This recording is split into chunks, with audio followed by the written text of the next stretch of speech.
parce que nous avons l'obligation en tant qu'avocats d'éclairer nos clients lorsqu'ils viennent nous trouver et de leur dire qu'il est possible de régler leur litige à l'amiable. Et si après avoir discuté avec eux, on se rend compte que cette voie est plus intéressante, nous avons même l'obligation de les encourager à l'emprunter. Alors cette obligation, elle résulte de notre code judiciaire, article 444. On la retrouve également dans notre code de déontologie et puis même dans le code de déontologie des avocats européens. Donc c'est un mouvement international qui ne se limite pas à la Belgique. D'autre part, il arrive de plus en plus que les magistrats nous encouragent ou même nous obligent à négocier ou à aller en médiation. Et cela arrive soit lorsque l'on est devant le tribunal de l'entreprise, le tribunal de la famille, le tribunal du travail. On peut s'étonner de cette démarche, mais finalement les juges se rendent compte qu'un jugement ne règle pas tout.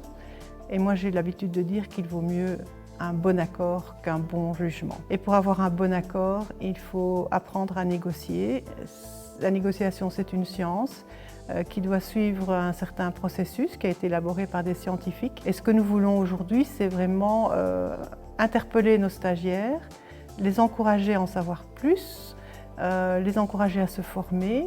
Et surtout, nous voudrions qu'en fin de journée, ils soient dès demain capables de recevoir un client, capables de l'écouter, de reformuler ses besoins et de le conseiller utilement. Faut-il mieux aller plaider avec lui ou vaut-il mieux choisir un mode alternatif? Et encore faut-il choisir le mode alternatif, il y en a plusieurs. Il y a la médiation, il y a la conciliation simple avec le juge par exemple, la négociation ou bien le droit collaboratif qui est un processus qu'à titre personnel, je trouve extrêmement intéressant pour nous les avocats. Le droit collaboratif est spécifique dans la mesure où c'est le monopole qui est réservé aux avocats. Les avocats qui signent une charte qui a été créée par un avocat pour les avocats. Ce sont des avocats qui ont également suivi une formation spécifique, formation d'ailleurs qui nécessite une formation continue.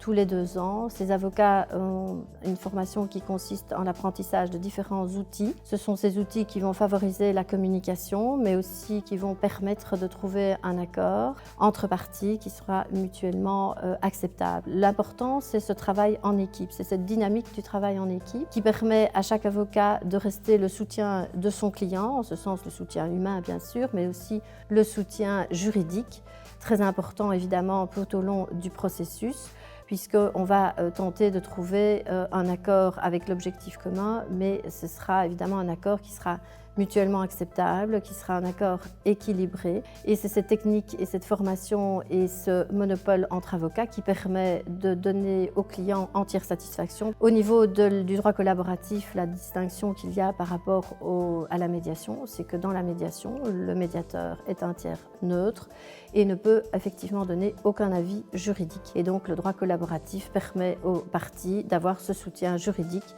tout au long du processus et cet esprit d'équipe puisque les avocats vont devoir travailler ensemble pour créer cet accord qui répondra aux objectifs communs. Depuis 2018, le législateur souhaite encourager la médiation. La médiation, c'est un processus de résolution des conflits. C'est un processus volontaire dans lequel les parties vont s'engager. C'est un processus dans lequel on va retrouver un tiers neutre, indépendant et impartial, qui est le médiateur. Et le médiateur va être responsable du cadre qui va permettre de rétablir la communication entre les parties. Le médiateur n'a pas pour rôle de trouver ou de dégager une solution, mais simplement de permettre aux parties de discuter et d'envisager ensemble la discussion qui va permettre d'aboutir à une solution pérenne en ce qui les concerne. Et donc le rôle du médiateur sera simplement de tracer le cadre et de permettre aux parties de reprendre la discussion sur des bases sereines.